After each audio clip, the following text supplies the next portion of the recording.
Olá, pessoal, boa noite. Estamos aqui para tratar dos júris do mês de abril de 2025. A gente tem a previsão de realização do júri do caso Priscila, no dia 10 do 4. Temos também a previsão de, no final do mês, na última quinta-feira, realizarmos o júri dos executores do caso da Viúva Negra. Então, é um mês assim que nós teremos dois casos bastante conhecidos da comunidade. O caso da Priscila é um caso de um feminicídio bastante conhecido, envolvendo pessoas que eram da cena pública, o ex-sargento Joel, que também foi vereador aqui, a Priscila, que era sua esposa. E aí nós já estamos nos preparando para esse primeiro caso, que será no dia 10 do 4, e posteriormente nós vamos nos preparar para o final do mês, que é o júri dos executores do caso da Viúva Negra, sendo que a ré, no caso, a esposa da vítima, ela recorre da sentença de pronúncia, e enquanto os executores não recorreram. Por isso, houve um desmembramento do feito e os réus executores serão colocados na posição de réus em plenário no final do mês. Bem, o caso Joel, o caso Priscila, é um caso que teve muita repercussão, acontecido em 8 de dezembro de 2021. Toda a comunidade acompanhou o feminicídio, com características bastante delicadas para a nossa comunidade, pessoas muito conhecidas, e desde então, houve todo o trâmite do processo normal, da primeira fase do procedimento, houve inúmeros recursos da parte da defesa, recursos esses previstos na nossa legislação, e dessa forma nós temos assim um delay muito grande entre a data do fato e a data do julgamento. É uma coisa normal do processo. Há poucas semanas nós fomos cientificados que havia um pedido de desaforamento, e por isso nos acautelamos para não darmos essa coletiva antes de uma decisão sobre esse pedido, que a defesa interpôs. A defesa consignou que ela temia que os jurados pudessem não ter a devida imparcialidade, que é o que se exige de todo julgador, inclusive dos jurados leigos. Ela temia que não fossem imparciais, tendo em vista a grande comoção que o caso gerou na cidade de Muriaé. Mas esse pedido não teve provimento, não foi provido, não foi acolhido, de forma que até a presente data estamos mantidos com a sessão de julgamento no dia 10 do 4. A vara criminal, ela já comunicou, e eu faço questão aqui de colocar para os senhores, que a imprensa está autorizada a acompanhar o julgamento, vedada a gravação ou filmagem, são permitidas apenas fotos, desde que preservada a imagem do réu e do jurado, e os profissionais interessados deverão registrar sua presença junto à Secretaria da Vara Criminal no período de 2, 3, 4, 7 de 4 de 2025. Então, a partir de amanhã, os profissionais da imprensa poderão ir lá na Vara Criminal e fazer o seu registro. Familiares da vítima e do réu também poderão se cadastrar até o dia 7 do 4. Estudantes de direito também terão alguns lugares, algumas senhas reservadas. E serão reservados também 15 lugares para advogados, que também deverão se dirigir à Secretaria da Vara Criminal. E são reservados ainda 50 lugares para o público em geral, que também deverá ir à Secretaria.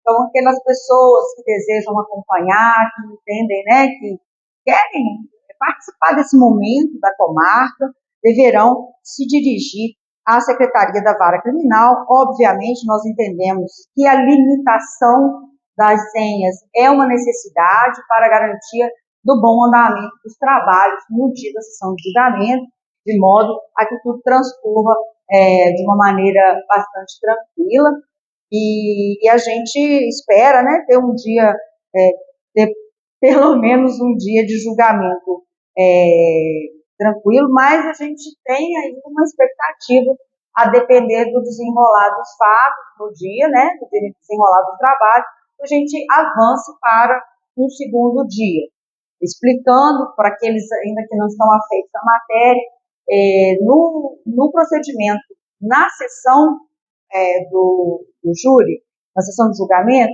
nós temos uma primeira fase de instrução, em que nós vamos ouvir as testemunhas, a acusação ouvirá testemunhas, a defesa ouvirá testemunhas, e depois o réu será interrogado. E depois nós temos a fase dos debates, acusação e defesa tem um tempo para expor seus argumentos para os jurados. Depois disso, teremos a sala de votação com o resultado do julgamento. É possível realmente que nós invadamos o segundo dia e isso está até dentro do previsto. Boa noite. Boa noite. O Joel alegou para esse desaforamento. O desaforamento, ele é um pedido previsto na Lei Processual Penal, que está embasado no seguinte argumento. Um dos argumentos possíveis para um pedido de desaforamento é a possível perda da imparcialidade dos jurados.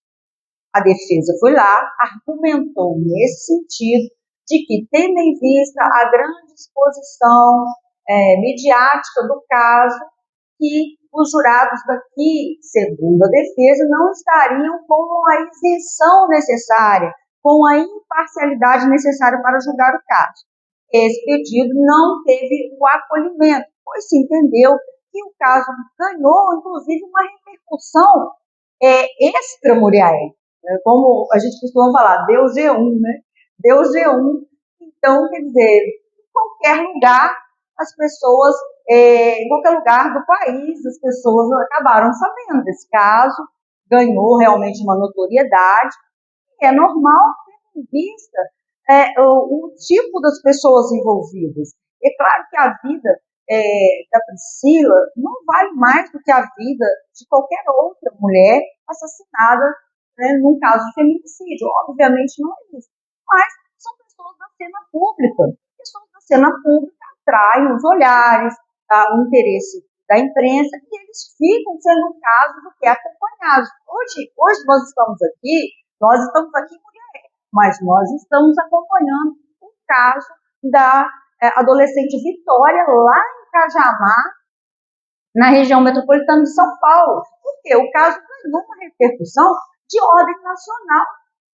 Então, qualquer lugar que esse caso for veiculado, for julgado, as pessoas já terão tido acesso a esse caso muito antes do julgamento. Inclusive, nós estamos aqui. Todos os dias, eu dou uma olhadinha para ver se tem uma atualização do caso. É um caso bastante interessante, no aspecto de que a gente quer descobrir todas as nuances dele, até para que a gente saiba que tipo de exposição essa vítima lá de São Paulo teve, se foi uma exposição em meio virtual que promoveu isso, se foi um stalker, se foi uma pessoa que já tinha um conhecimento com ela, que gerou um fato tão cruel, tão absurdo, né, desse assassinato da pobre moça de 17 anos. Então, nós todos estamos aqui conectados lá. Então, esse foi um dos argumentos usados pelo juízo para rechaçar qualquer alegação de quebra de imparcialidade.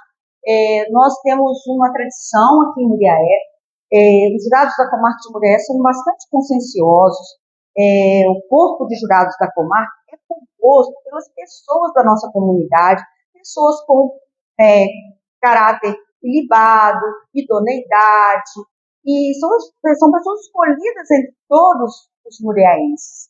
E, dessa forma, essas pessoas têm mostrado ao longo do tempo que elas são realmente pessoas capazes de entender as complexidades da causa, ouvir os argumentos da defesa e da acusação e se posicionar na sala de votação. Nunca tivemos problemas com o corpo de jurados da comarca de Muriaé, que costuma ser bastante consciencioso, costuma ser bastante sério e honesto. Doutora, sim. É difícil estimar uma pena antes da realização da sessão de julgamento, porque todas as circunstâncias são sopesadas pela magistrada em caso de condenação. E essas circunstâncias vão fazer com que essa pena varie mais ou menos, né? Então, assim, o patamar máximo são 30 anos, mas aí eu já vou falando para os senhores. O casal Nardoni, um caso também de grande repercussão. O pai da menina Isabela tomou 27 anos, a madrasta tomou 25, alguma coisa assim. Aqui na comarca, pelos parâmetros que a gente acompanha, não tem passado, né, de 20. Então, são muitos quesitos. Na hora de fazer a dosimetria da pena, são avaliados inúmeros quesitos. E esses quesitos vão fazer essa variação. Então, de 12 a 30, nós temos esse parâmetro legal de 12 mínimo, 30 o máximo. Na comarca, a gente tem ficado numa faixa de 18 a 20, em casos em que todas as qualificadoras são admitidas, em caso em que todas as circunstâncias são eminentemente desfavoráveis, ou todas são desfavoráveis, porque esse cálculo é um cálculo da hora, né? O Ministério Público ele não tem como antever, ele tem uma estimativa, vamos falar assim. E nesse caso, doutora, quais são as qualificadoras mais a serem observadas e que mais pode agravar em matéria de anos de pena nesse caso? Nós trabalhamos com 3 qualificadoras, uma qualificadora referente ao motivo, uma qualificadora referente ao recurso que possibilitou a defesa da vítima, também temos a situação de sustentarmos que houve também a presença do menor na cena do crime, do menor filho do casal. Então, são várias as questões que serão colocadas para os jurados, e os jurados avaliarão se as provas estão presentes para admitir as qualificadoras ou não. O assassinato aconteceu, está completando 3 anos e 4 meses. Para a promotoria, para a justiça, é um tempo aceitável, razoável. Mas para a sociedade, parece uma eternidade. As pessoas nos perguntam na rua, com certeza os colegas aqui, por que está demorando tanto e não vai acontecer o julgamento do Joel e tal? O que fez dilatar esse prazo tanto assim? Demorar tanto para esse julgamento? De fato, né, para a justiça está ok, né, porque nós sabemos o porquê que chegou a tanto tempo, vamos falar assim. Mas para a comunidade, realmente, os internautas vão ao delírio, né, com esse período. O procedimento do júri, ele caminha em 2 etapas. A primeira etapa vai da denúncia oferecida pelo Ministério Público até a decisão de pronúncia. Nesse percurso, nós fazemos uma audiência, que é a audiência chamada audiência do juízo sumariante. Ali são ouvidas testemunhas de acusação e de defesa, bem como é interrogado. E aí, quando o juiz da vara criminal exara a decisão de pronúncia, ele diz assim, ele não está condenando nem absolvendo o réu. Ele está dizendo que aquele caso é um crime doloso contra a vida e deverá ser julgado por um outro órgão do Poder Judiciário, que é o Tribunal do Júri, que é o Conselho de Sentença, né? Então, ele diz assim, olha, eu verifiquei aqui os requisitos e estou encaminhando esse feito para o julgamento pelo órgão competente, que é o Conselho de Sentença, assim previsto na Constituição. A nossa Constituição, ela prevê que os crimes dolosos contra a vida são da competência do Tribunal do Júri. Então, são jurados leigos, ou seja, são jurados que não são concursados, são pessoas da comunidade, escolhidas entre as pessoas da comunidade, e vão proferir um julgamento condenando ou absolvendo. Sendo que dessa decisão de pronúncia, chamada decisão de pronúncia, cabem recursos. Então, nesse caso, a acusação não interpôs nenhum recurso, porque teve toda a sua pretensão provida, ou seja, todas as qualificadoras que o Ministério Público consignou na denúncia foram admitidas para serem levadas aos jurados. Então, o Ministério Público não teve interesse recursal. No entanto, a defesa postulou o decote de qualificadoras nos seus recursos, e aí ela recorreu inicialmente para o TJMG, depois para o STJ, e veio recorrendo, por isso nós estamos aqui tanto tempo depois. Mas isso é um procedimento normal, é um procedimento, não há nenhum problema que isso tenha acontecido, só uma previsão legal que está à disposição, né, das partes interpor recursos quando acontece a sucumbência. O que é sucumbência? Toda vez que eu perco, eu tenho a faculdade processual de recorrer. Foi isso que aconteceu. Bom, caso não exista nada extraordinário, está confirmado para o dia 10. Todas as testemunhas já estão convocadas, e quantas são? Olha, eu não vou saber assim de cabeça, né? Mas eu penso que sejam pelo menos umas 10 testemunhas, 5 de cada, que é o máximo, né? O máximo são 5. São 5 testemunhas para cada parte. Então, assim, podem ser até 10. Eventualmente, algumas testemunhas são dispensadas na hora do julgamento, a depender das estratégias das partes, né? Mas a senhora vai atuar sozinha ou com algum auxiliar? Eu vou atuar junto com a doutora Susan, membro do Ministério Público.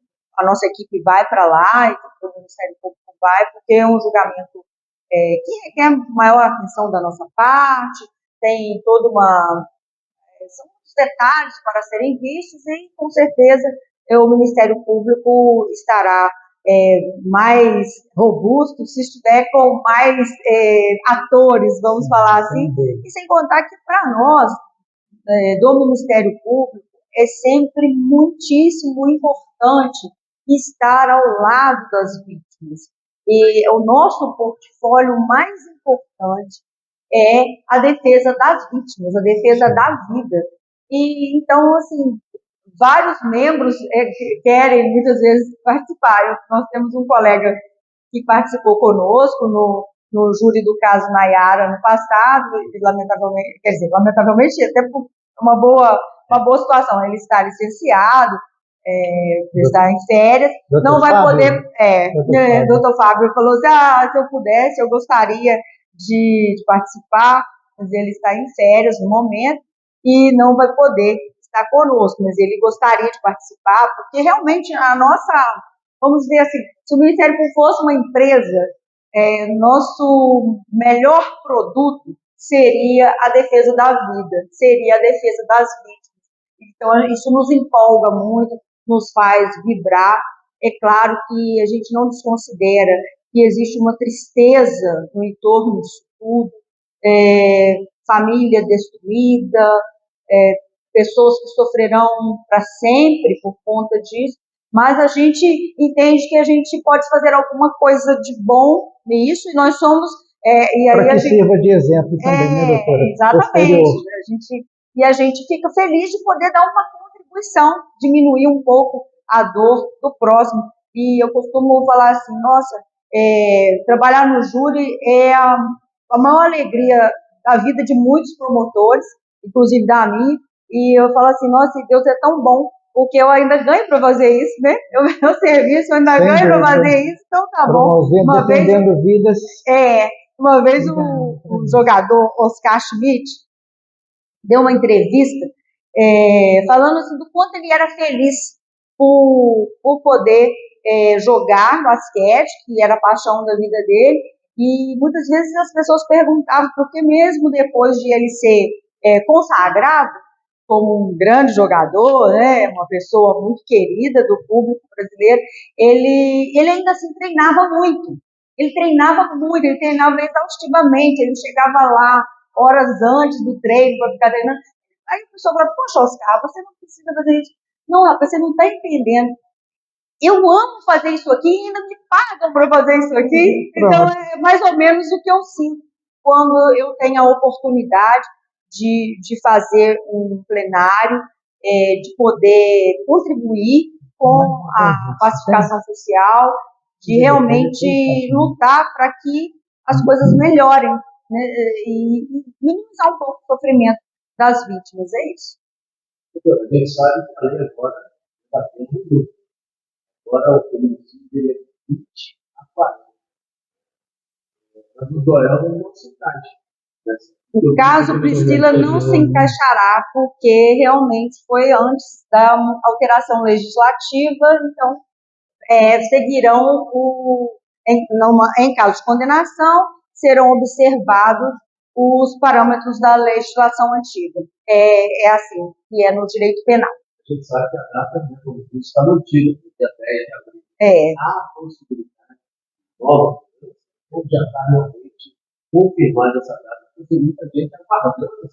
Sim, tem muita gente aguardando. Bem, no momento nós não temos nada no radar acerca da modificação, né? Nós chegamos a confirmar hoje na vara, não há nenhuma situação na data de hoje que infirme essa nossa previsão. Esperamos que não aconteça nada adverso, né? Então, assim, eu lembro que uma vez a gente tinha um júri marcado, um júri também de feminicídio, há bastante tempo, e aqui na comarca de Muriaé, e no dia nós tivemos um curto-circuito no fórum. Era um verão, e aí não conseguimos realizar o júri, foi muito frustrante, mas não tinha o que são assim, situações excepcionais, casos fortuitos, então disso a gente não pode perceber realmente. Mas foi muito frustrante, depois nós realizamos essa sessão de julgamento, e foi, aí quer dizer, a família da vítima se mobiliza, vem, sofre aquele momento, e é sofrido. Cada passo desse processo é um sofrimento, uma revitimização das vítimas, né? Hoje, as pessoas vão falar assim, não, mas vítima não é só quem morreu, não. Nós temos um conceito de largado de vítimas. Vítimas são todas as pessoas que sofrem impactos decorrentes da conduta criminosa. Então, nós temos as vítimas primárias, que são, no caso, né, do feminicídio da Priscila, a vítima primária é ela, a vítima direta, nós temos as vítimas secundárias, são seus familiares, seus amigos, e tudo isso é muito sofrido, esse processo é muito sofrido. Doutora, no caso da defesa do réu, claro que a senhora não tem implicação nenhuma em ter que saber, mas a senhora tem noção de se uma só defesa, um advogado, um profissional só, ou mais de um vão atuar nesse júri? No momento, apenas uma advogada está constituída nos autos, que foi a que peticionou, pleiteando o desaforamento. Mas eu não sei informar se no dia aparecerão outros, ou se antes vão... pode acontecer de vir uma equipe, não sabemos. Isso também é indiferente, assim, não é uma questão sindicável. Basta, né, que o réu constitua seus advogados, pode ser 5, 10, quanto ele quiser, e até por conta, né, da questão da ampla defesa, né, da plenitude de defesa, muito do plenário. Tenho para mim que haverá muitas dúvidas com relação ao internauta e em relação ao que o colega Cláudio perguntou, previsão de pena. Ele já está condenado, né? No caso, já foi relatado em outro processo. Essas duas possíveis penas, né? Possível porque o julgamento ainda virá do crime, elas não acumulam. Como que funciona essas duas? Elas acumulam em sede de execução penal. Aí, assim, elas não vão... Essa pena do outro processo, ela não é colocada em pauta nesse julgamento do Tribunal do Júri. No futuro, quando tudo isso, quando o processo de conhecimento, a gente fala assim, o processo em que sai a condenação, quando ele termina, aquela condenação, ela vai para um outro juízo, que é o juízo da vara das execuções penais. E aí essas penas se somam e são tratadas lá na vara das execuções. É isso que acontece, né? As pessoas, eu sei que é difícil, né? Porque é um trâmite muito específico, mas é isso, elas se somam lá na vara das execuções.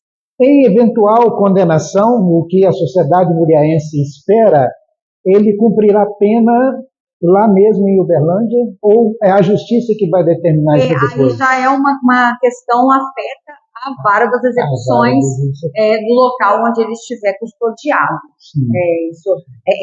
Até porque hoje a gestão de vagas no sistema prisional é feita pela Secretaria de Justiça e Segurança Pública. Ela não é uma atribuição propriamente do juiz da vara das execuções. Os documentos são encaminhados para o local em que o condenado está custodiado e, a partir daí, ele é colocado no estabelecimento conforme a designação da Secretaria de Vagas da Sejusc. Dentro do Estado de Minas Gerais. Olha, existe uma possibilidade dentro dos regramentos das execuções penais, no sentido de que é preferível que o apenado cumpra a pena onde reside. É preferível.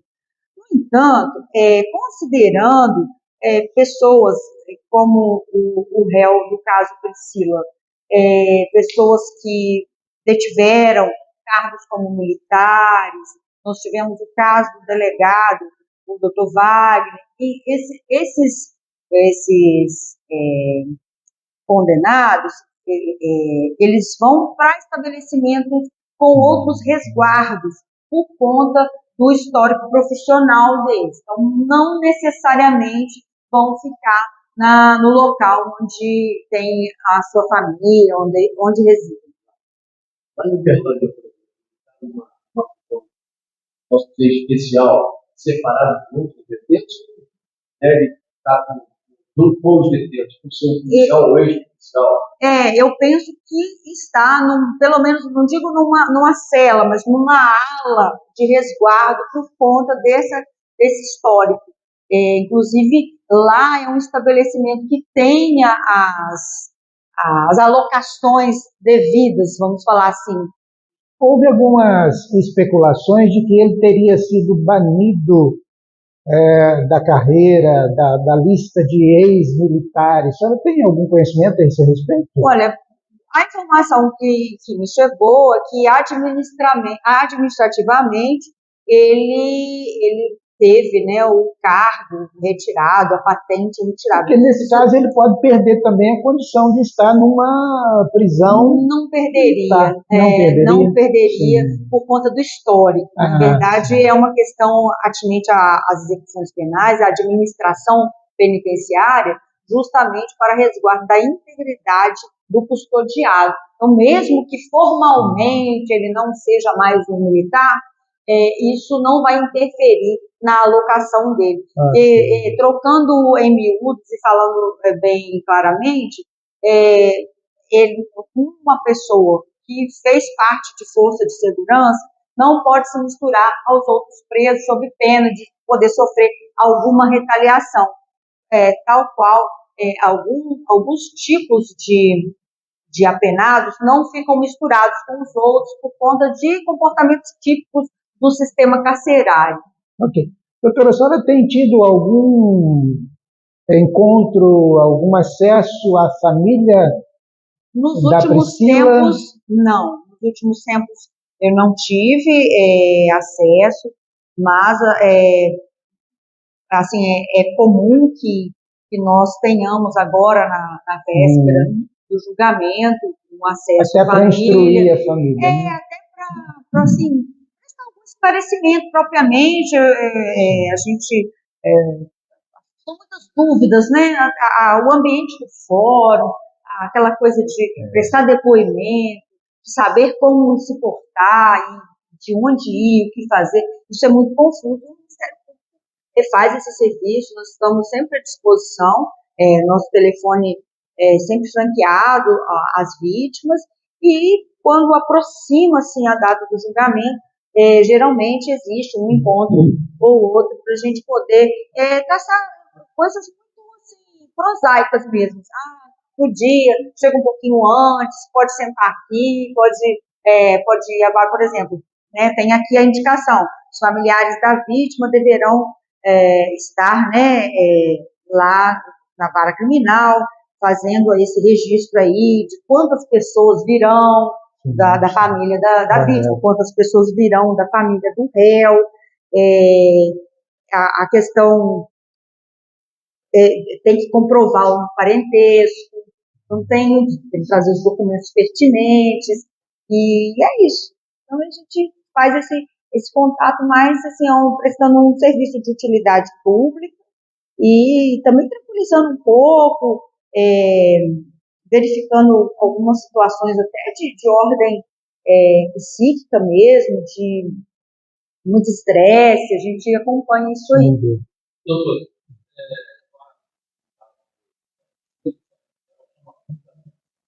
mas o caso também foi um caso inesperado, toda uma trama despertada tentando falar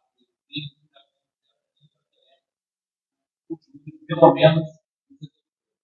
Pois eu realmente esse caso eu não acompanhei, né? Então eu não tenho muitos dados para fornecer. Podemos, depois do caso da Priscila, podemos marcar um novo encontro para a gente poder conversar sobre esse no final do mês, né? Também foi um caso de bastante repercussão e a gente vai ter muito cuidado, muita atenção. O caso é da doutora Susan, eu devo fazer junto com ela, justamente naquela mesma ideia, né, de poder, né, trabalhar num caso mais complexo, envolvendo, nesse caso, 3 réus, e então teremos bastante complexidade e necessidade de atenção aos detalhes.